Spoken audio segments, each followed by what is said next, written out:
भारत दुनिया का सबसे बड़ा लोकतंत्र है और इस लोकतंत्र के अंदर में एक ऐसी संस्था है जो डिसाइड करती है कि कौन सत्ता में रहेगा, कौन हारेगा, कौन जीतेगा और कौन हिस्ट्री बन जाएगा, और उसका नाम है इलेक्शन कमीशन ऑफ इंडिया। लेकिन क्या ये हमारा इलेक्शन कमीशन हमेशा वैसे ही काम करता है जैसे हम एक्सपेक्ट करते हैं? क्या ये वाकई में इम्पार्शियल है या इसके अंदर कुछ ना कुछ ऐसा चल रहा है जो हम सबसे छुपाया जा रहा है? दोस्तों, ये कहानी सिर्फ एक इंस्टीट्यूशन की नहीं है, ये कहानी है भारत के डेमोक्रेसी के फ्यूचर की। पिछले कुछ सालों में इलेक्शन कमीशन पर लगातार सवाल उठे हैं, बायस मैनिपुलेशन और ऐसे डिसीजन जो फ्री और फेयर इलेक्शन को अंडर में कराते हैं। 2024 के लोकसभा इलेक्शन और उसके बाद 2025 में जो वोटर लिस्ट में सुधार हुआ या ये कहूँ कि बदलाव किया गया, उन्होंने एक नया तूफान खड़ा कर दिया।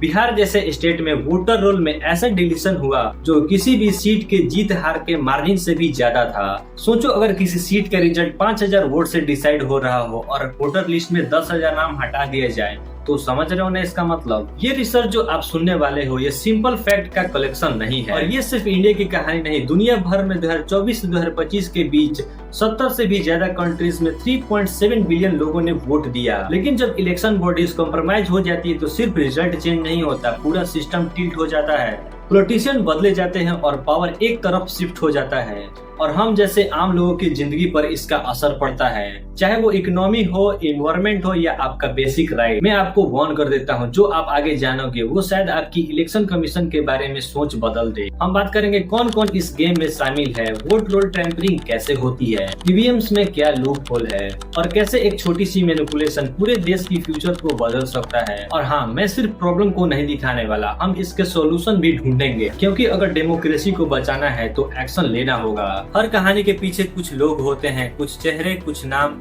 जो या तो हीरो बन के आते हैं या फिर विलन। और जब बात होती है भारत के इलेक्शन की तो सामने आते हैं कुछ ऐसे प्लेयर जो पूरे खेल का डायरेक्शन ही बदल देते हैं। पर इस कहानी के सेंटर में है इलेक्शन कमीशन ऑफ इंडिया के अंदर का पावर गेम। लेकिन अब उनके ऊपर एग्जाम है कि उन्होंने वैलिडेशन को इग्नोर किया और रूलिंग पार्टी बीजेपी के ऊपर बायस दिखाया। और ये सिर्फ एक एक्यूजेशन नहीं है बल्कि एक पैटर्न का हिस्सा लगता है। और फिर आते हैं इलेक्शन कमिश्नर गणेश कुमार और सुखबीर सिंह सिद्धू। दोनों का अपॉइंटमेंट हुआ मार्च 2024 में, लेकिन इतनी जल्दी कि सुप्रीम कोर्ट की गाइडलाइन तक इग्नोर हो गई। और जब पिछले सरकारी रूल्स का कनेक्शन देखा गया तो ये सवाल उठने लगा, क्या ये इम्पार्शियल है? और ये सिर्फ भारत में नहीं बल्कि दुनिया के अलग अलग देशों में जब इलेक्शन बॉडीज पर एग्जैजुएटेड इन्फ्लुएंस होता है तब रिजल्ट प्रेडिक्टेबल हो जाता है। अब आते हैं उन लोगों पर जो ये सच को बाहर ला रहे हैं, जर्नलिस्ट। और कुछ फॉर्मल ऑफिशियल ने बताया कि गुप्त रूप से बिहार में वोटर रोल मैनिपुलेशन हुआ है और पोस्ट इलेक्शन पेमेंट तक डिले हुआ है। आरजेडी के तेजस्वी यादव ने खुद एक्सपोज किया कि बिहार की 24 सीटों में जो डिलीटेशन हुए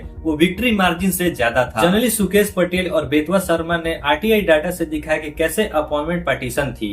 the Quint Al Jazeera Reuter ने खोल के दिखाया वोटर रोल मैनिपुलेशन, ईवीएम की वीकनेस और कैसे पीएम नरेंद्र मोदी हेराफेरी के क्लेम को डिफेंस करते हैं। ऑपोजिशन लीडर जैसे राहुल गांधी ओपनली कर रहे हैं ये तो क्रिमिनल फ्रॉड है। जैसे कर्नाटका के महादेवपुरा में जहां अलेजेडली 1 लाख से भी ज्यादा वोटर्स का रिजल्ट ट्रिप कर गया। लेकिन कहानी यहाँ खत्म नहीं होती, क्योंकि जो प्रेशर पॉइंट है वो सिर्फ ईसीआई के अंदर नहीं, सिस्टम के हर कोने में है। ईडी और सीबीआई जैसे एजेंसीज पर इल्जाम है कि चुनाव से पहले विपक्ष को आर्थिक रूप से कमजोर करने की कोशिश की।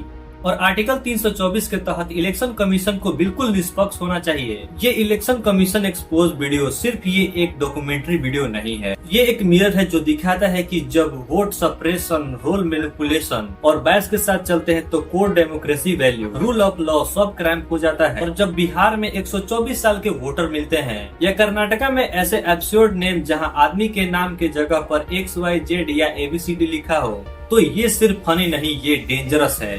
और अगर आप सोचते हैं कि ये सिर्फ भारत में होता है तो आप गलत मत समझिए। यूएस, ब्राजील, केन्या, फिलीपींस हर जगह इलेक्शन बॉडीज कॉम्प्रोमाइज होती है, डेमोक्रेसी हिल जाती है। तो सवाल ये है कि क्या हम रेडी हैं देखने के लिए कि इस गेम को कैसे खेला जा रहा है? अगर आपको समझना है कि आज इलेक्शन कमीशन कहाँ खड़ा है तो आपको उसका सफर समझना होगा, क्योंकि हर सिस्टम का अपना एक हिस्ट्री होता है और वही हिस्ट्री बताता है कि कहाँ से क्रैक शुरू हुए। 25 जनवरी 1950 1950 भारत का इलेक्शन कमीशन का जन्म हुआ। तब ये सिर्फ एक सिंगल मेंबर बॉडीज थी आर्टिकल 324 के अंडर, लेकिन शुरू से ही एक फ्लो था, कार्यकारी नियुक्तियां बिना किसी वास्तविक निरीक्षण के। और इस छोटी सी चूक ने फ्यूचर में पक्षपात का दरवाजा खोल दिया। Incomplete voter rolls, missing name और लोग लाइन में खड़े रहते थे लेकिन वोट देने का मौका नहीं मिलता था। 1982 एक बड़ी टेक्नोलॉजी एंट्री लेती है, ईवीएम। इलेक्शन प्रोसेस फास्ट हुए लेकिन सत्ता में एक नया डिबेट शुरू हुआ। 1989 से 85 तक टीएन सेशन नाम के एक सीएनसी ने सुधार लाकर काफी हद तक जनता का भरोसा वापस लाने की कोशिश की। सख्त नियम परिवर्तन एक बार ऐसा था जब लोग कहते थे अब तो कोई डरेगा धोखाधड़ी से। 2013 में VVPTA का पोर्टल शुरू हुआ ताकि हर वोट का पेपर ट्रायल हो। 2023 में एक एक्ट आया था जो व्यवहारिक रूप से सरकार को और नियंत्रण देता है नियुक्तियों पर। आप समझ रहे हो, वही पूरी कहानी, पावर वापस सत्ता के हाथ में। लेकिन इंटरफेरेंस का स्टाइल भी इन्वॉल्व हुआ।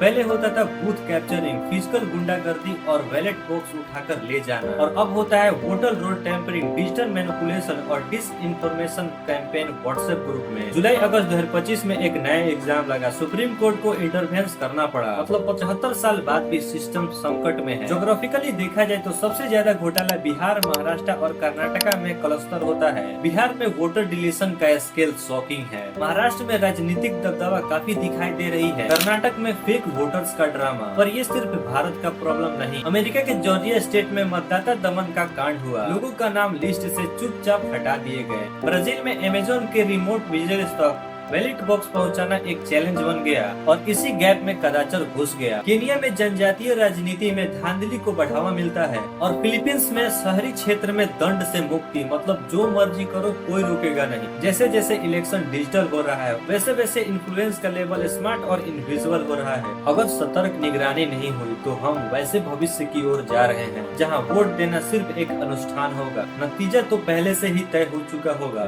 दोस्तों, अब बात सिर्फ इलेक्शन के रिजल्ट तक सीमित नहीं है, अब बात हम सबके फ्यूचर का है। क्योंकि जब इलेक्टोरल इंटीग्रिटी कॉम्प्रोमाइज होती है तो सिर्फ वोट का मतलब खत्म नहीं होता, बल्कि आपके जिंदगी के हर फैसले पर इसका असर पड़ता है, चाहे वो टैक्सेस हो, हेल्थ, एजुकेशन या आपका बेसिक राइट। तो आखिर इसका सोल्यूशन क्या है? तो देखो, सोल्यूशन इसका एकदम क्लियर है। नियुक्तियां ट्रांसपेरेंट होनी चाहिए, फ्रेमवर्क स्ट्रॉन्ग होना चाहिए, इलेक्शन कमीशन इंडिपेंडेंट और वेल फंडेड होना चाहिए, नियमित ऑडिट होना चाहिए और निगरानी का सिस्टम होना चाहिए जो एक राजनीतिक दल पर नियंत्रण ना। और हाँ, सिटीजन लेवल पर भी एक्शन लेना पड़ेगा। अपना वोट रिकॉर्ड NVPS पर वेरीफाई करो, पोलिंग में वॉलेंटियर, न्यूज कंज्यूम करो और मिस इन्फॉर्मेशन पर क्वेश्चन करो, वोट जरूर दो और सबसे इम्पोर्टेंट बात, लोगों में जागरूकता फैलाओ। तो आज का सवाल ये है, क्या हम दर्शक बन के खड़े रहेंगे या सिस्टम को बेहतर बनाने में हिस्सा लेंगे? क्योंकि लोकतंत्र तब जीवित रहता है जब लोग अपनी आवाज उठाते हैं, सिर्फ वोट देने के दिन नहीं बल्कि हर दिन। ये एक्सपोज वीडियो सिर्फ चुनाव आयोग के कमजोरी का रिकॉर्ड नहीं, ये एक मिरर है जो हम सबको दिखाती है कि इनविजिबल और जवाबदेही छोड़ दी जाती है तो फ्रॉड इनविजिबल हो जाता है, और जब फ्रॉड होता है तो आपका वोट, आपका आवाज, आपका फ्यूचर सब छीन जाता है। तो आइए एक सामूहिक कार्रवाई का हिस्सा बनते हैं, क्योंकि जब तक हर आवाज काउंट नहीं होता, डेमोक्रेसी सिर्फ एक खोखला शब्द बन के रह जाता है। तो अगर आप हमारे साथ इस लड़ाई में हैं तो नीचे कमेंट करके जरूर बताइएगा, क्या आप हमारे टीम में हैं? तो बस आज के लिए बस इतना ही, मिलते हैं किसी और वीडियो में किसी और नए टॉपिक के साथ। तब तक के लिए बाय,